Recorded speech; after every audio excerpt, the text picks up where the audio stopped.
A powerful explosion occurred in the Russian city of Lanchpass, located in the Khanty-Mansi Autonomous Okrug, followed by a massive fire.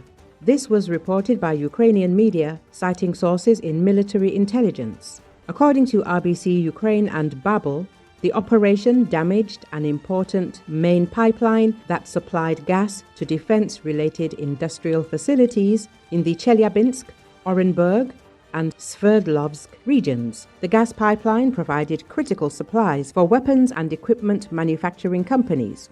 The capacity of the destroyed section is about 2.6 billion cubic meters per year. At the moment of the explosion, there were up to 4 million cubic meters of gas in the two pipelines. According to preliminary estimates, the one-time damage is at least $1.3 million.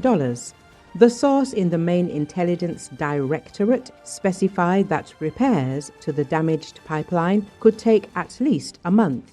The section is located in a hard-to-reach, marshy area, which will significantly complicate restoration work. Until the pipeline is repaired, the volume of supplies will drop to 25 million cubic meters.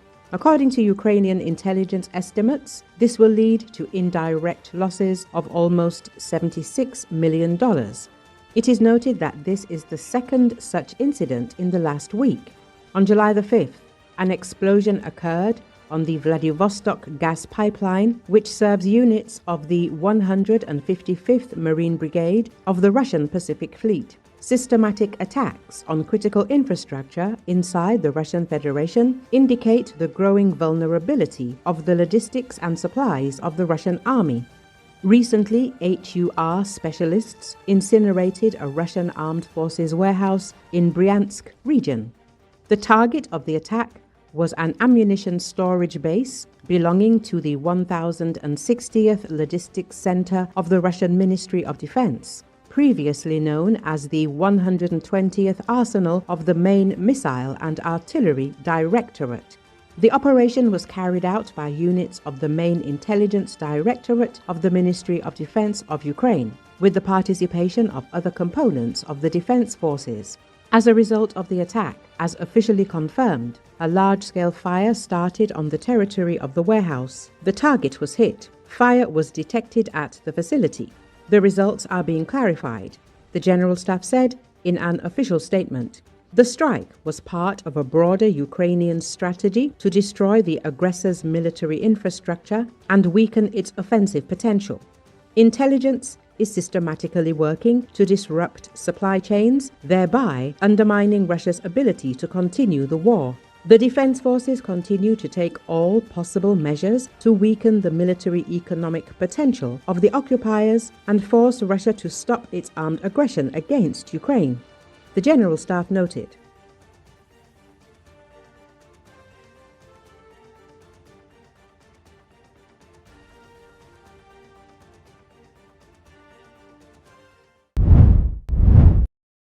A drone attack has been launched on Russia's Belgorod region, local telegram channels reported. The governor of the region, Vyacheslav Gladkov, said that the drones belonging to Ukraine attacked two public facilities. One of them is the Belgorod Arena Stadium. Another is an administrative building. As a result of the strike, fire broke out on the roof of the stadium. In the other building that was struck, windows were broken and the facade was damaged. There have been no reports of casualties. It should be noted that some time ago, representatives of the local authorities reported that the air defense system was activated, the drones were shot down, and their remains fell on the stadium.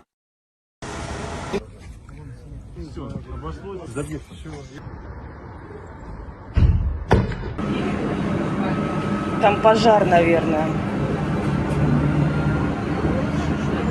Ой-ой-ой-ой-ой-ой-ой. Что же это такое, а? Горит внутри.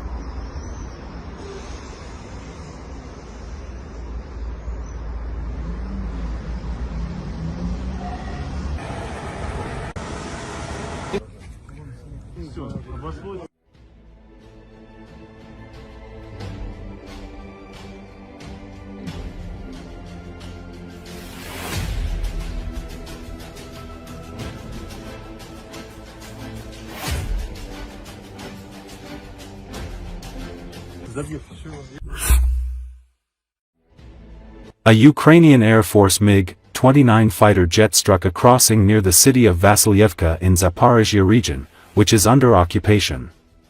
The crossing was being used by the Russian army for transporting armored combat vehicles and personnel. The precise strike, carried out with an American-made GBU-62 air-to-ground bomb, destroyed the crossing and eliminated the military equipment in the area. It is worth noting that Ukrainian aviation has increased its strikes on Russian positions in occupied territories, as well as in Russia's border regions.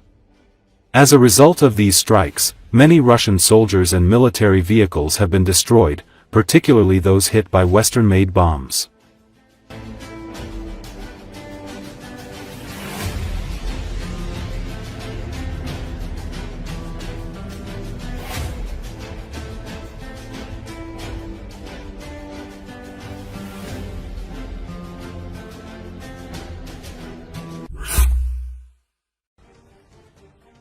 The Ukrainian army uses thousands of drones daily at a front and completely disrupts all efforts of the occupiers to advance using the tactics of the First and Second World Wars. No assault groups can reliably gain a foothold in the terrain, over which dozens of enemy reconnaissance and attack vehicles constantly patrol. As a result of such tactics of the Ukrainian armed forces, the Russian offensive stalls, gets bogged down and stops after the personnel is knocked out. This is written in his Telegram channel by the former commander of the illegal armed formation, DPR, serving a sentence in a Russian pre-trial detention center, Igor Girkin-Strelkov. He called Russia's big mistake the lack of active production of drones and military personnel who would professionally launch them. We haven't learned how to make people yet. Or rather, in order to make a person and then make a soldier out of him, many years are needed. Then months of training, and only then, some of them perhaps, will become soldiers. Because this also requires courage, fighting spirit, and many other military and masculine qualities. So what can I say? What should have been done a year ago? We did not do. What should have been done 2 years ago? We did not do. And 3 and 4. And so on and so forth. Now we will reap these fruits, and the fruits will be very bitter. Recall recently Ukrainian Special Operations Forces have destroyed a rare Russian remote mining system known as Zemledeli using FPV drones. The system was reportedly identified while operating near Ukrainian positions along the front line. Ukrainian drone operators initiated a series of precision attacks using first-person view drones after locating the vehicle.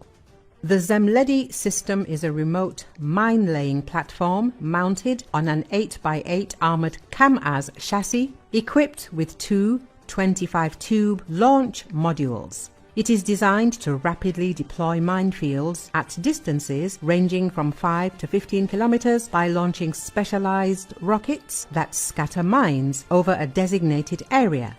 This is one of the few known instances of the system being used or captured on video during the war. Its destruction highlights the continued use of FPV drones by Ukrainian forces to target and neutralize high-value Russian engineering assets on the battlefield.